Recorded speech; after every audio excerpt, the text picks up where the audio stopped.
Love K, a secret love letters. A letter I never sent. ಎಲ್ಲ ರೀತಿಯ ಪ್ರೇಮ ಪತ್ರಗಳು ಒಂದೇ ಪುಸ್ತಕದಲ್ಲಿ.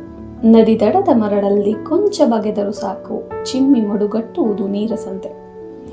Welcome to curious vibe. Before 90s ಕಾಲ ಈಗಿನಷ್ಟು ವೇಗ ಪಡ್ಕೊಂಡಿರಲಿಲ್ಲ. ಸಂವಹನಕ್ಕೆ ಅಂತ ಇದ್ದುದು ಕೇವಲ ಪತ್ರಗಳಷ್ಟೇ. ಅದರಲ್ಲೂ ಎಷ್ಟೋ ಪತ್ರಗಳು ಕೂಡದೇನೆ ಕಳೆದು ಹೋಗಿದ್ವು. ತುಂಬ ಧೈರ್ಯವಿದ್ದ ಕೆಲವರು ಪತ್ರಗಳನ್ನು ಬರೆಸಿಕೊಂಡವರ ಹೊರಗೂ ತೆಗೆದುಕೊಂಡು ಹೋಗಿದ್ದು.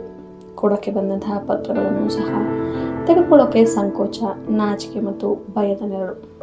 ಎಷ್ಟೋ ಪ್ರೇಮ ಕಥೆಗಳು ಶುರುವಾಗ್ದೇನೆ ಹಾಗೆ ಮುಗಿದು ಹೋಗ್ತಿದ್ವು. ಪ್ರೇಮ ಅನ್ನೋ ವಿಷಯನೇ ಸಂಕೋಚ ಹೊದ್ದು ಮಲಗಿದ್ದ ಕಾಲ.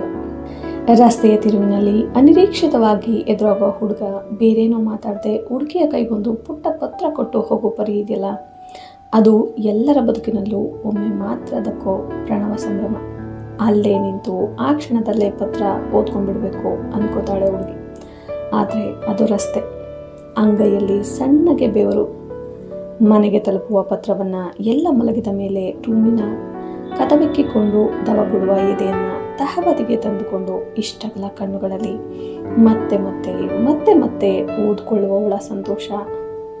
ಅದೇ ಅಲ್ವಾ ಪತ್ರ ಬರೆದುಕೊಟ್ಟವನ ಎಲ್ಲ ಅನಿಸಿಕೆಗಳ ಸಾರ್ಥಕ್ಯತೆಗಳಿಗೆ.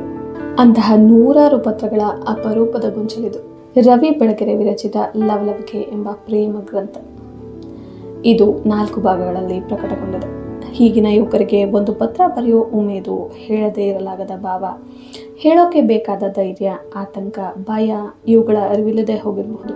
ಆದರೆ ಲವ್ ಲೆಟರ್ಸ್ ಹೇಗಿರುತ್ತೆ, ಹೇಗೆಲ್ಲ ಬರೀತಿದ್ರು, ಅದರಲ್ಲಿ ಏನೆಲ್ಲ ಭಾವನೆಗಳಿದ್ದಿರಬಹುದು ಅನ್ನೋ ಕುತೂಹಲಕ್ಕೆ ನೀವು ಈ ಪುಸ್ತಕವನ್ನು ಒಂದ್ಸತಿ ಓದಬಹುದು.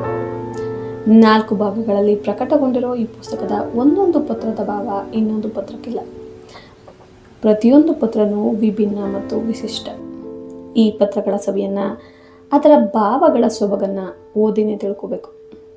ಈ ಪುಸ್ತಕ ಮುಗಿದ್ರೂ ಪ್ರೀತಿಯ ಪ್ರಯಾಣ ಇಲ್ಲಿ ಮುಗಿಯೋದಿಲ್ಲ.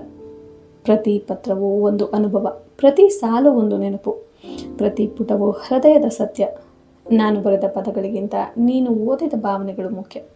ಓದವರು, ಉಳಿದವರು, ಬಂದವರು ಎಲ್ಲರೂ ಈ ಕಥೆಯ ಭಾಗ.